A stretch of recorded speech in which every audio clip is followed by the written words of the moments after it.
राधा वल्लभ शेर रिवेंज। जैसा कि आप देख रहे हैं कि मैंने गरबा की वेशभूषा धारण कर रखी है और मैं गरबा खेलने जाने के लिए बिल्कुल रेडी हूँ।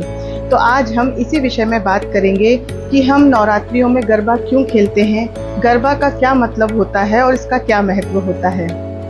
सर्वप्रथम तो ये जान लेते हैं कि जो गरबा नृत्य है वह एक डांस फॉर्म है जो बड़ा ही एनर्जेटिक होता है। यह मुख्य रूप से गुजरात में खेला जाता है और अब देश के कई राज्यों में ये बहुत ही प्रचलित हो चुका है और सभी लोग इस गरबा नृत्य को बड़े ही उत्साह के साथ करते हैं। और इसे नवरात्रि में करने का मुख्य कारण यह है कि माता रानी को यह नृत्य अति ही प्रिय है। इसीलिए गुजरात में मुख्य तौर पर इस नवरात्रि में बहुत ही धूमधाम से सभी भक्तजन इस गरबा नृत्य को करते हैं। जगह जगह बड़े बड़े आयोजन किए जाते हैं इस गरबा नृत्य के। अब ये जान लेते हैं कि गरबा शब्द का अर्थ क्या होता है। जो गरबा नृत्य है जिसे हम गरबा कहते हैं वह संस्कृत भाषा के गर्भ और दीप से आया है, जिसे गर्भदीप कहा जाता है।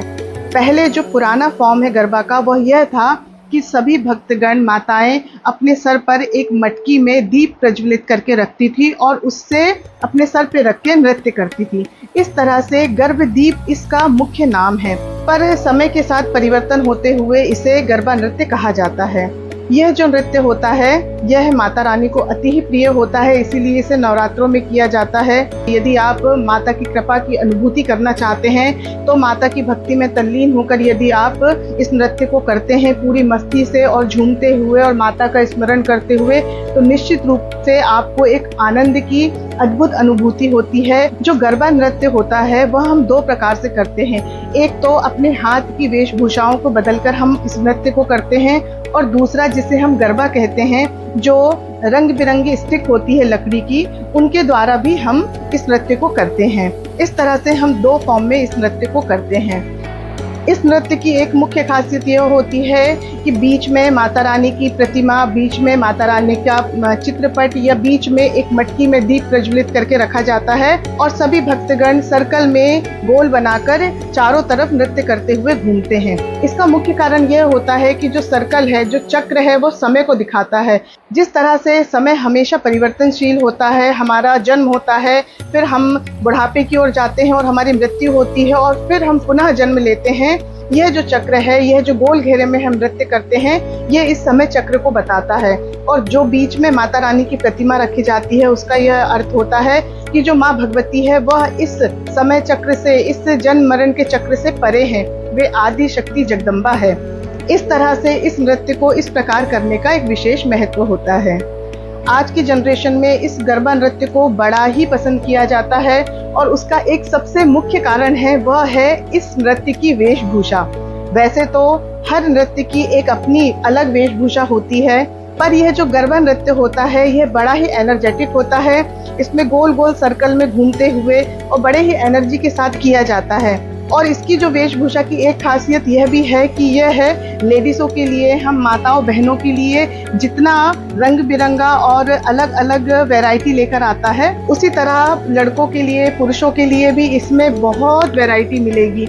सभी लोग बड़े ही आनंद से, उमंग से रंग बिरंगे कपड़े और भांति भांति की वेशभूषा बना के इस नृत्य बड़े ही उमंग और उत्साह के साथ करते हैं। और जब हम इस वेशभूषा को धारण करके इस नृत्य को करते हैं तो उसकी अनुभूति भी अलग ही होती है। इसलिए इस नृत्य को हम सभी को अवश्य करना चाहिए और मन का यह भाव जरूर रखना चाहिए कि हमारे इस नृत्य से हमारी माँ भगवती प्रसन्न हो। हम व्रत रखते हैं, हम साधना करते हैं और यह नृत्य भी एक साधना का ही उपाय है, साधना का ही साधन है और यह नृत्य द्वारा हम माँ भगवती को प्रसन्न कर सकते हैं। इसलिए हम सभी को नवरात्रियों में व्रत भी रखना चाहिए, माँ भगवती की पूजा आराधना पाठ भी करना चाहिए और साथ में गरबा नृत्य भी अवश्य करना चाहिए। आशा करती हूँ आज की ये जानकारी आपको अवश्य अच्छी लगी होगी। आप सब भी इस गरबा नृत्य को करिए और माँ भगवती की असीम अनंत कृपा प्राप्त करिए। इस नृत्य को करते समय अपने मन का भाव यही रखिए कि जो हम यह नृत्य कर रहे हैं इससे हमारी माँ भगवती रिझे, उनकी कृपा हमें प्राप्त हो। तो निश्चित रूप से माँ भगवती भी हम पर अवश्य ही कृपा करेगी। उनका प्रेम, कृपा और आशीर्वाद हमें अवश्य ही प्राप्त होगा। माँ भगवती के चरणों में मेरी यही प्रार्थना है, यही अरदास है कि माँ भगवती हम सब पर कृपा करे, हम सब प्रसन्न रहें, सुखी रहे, आनंदित रहे, खूब भगवत सेवा में तत्पर रहे और अपने जीवन को सफल बनाए। यदि आपको ये जानकारी अच्छी लगी हो तो अधिक से अधिक लोगों तक इसे शेयर करें और मेरे चैनल को लाइक करें, सब्सक्राइब करें और कमेंट भी अवश्य करें। जय जय श्री राधे, जय माता दी।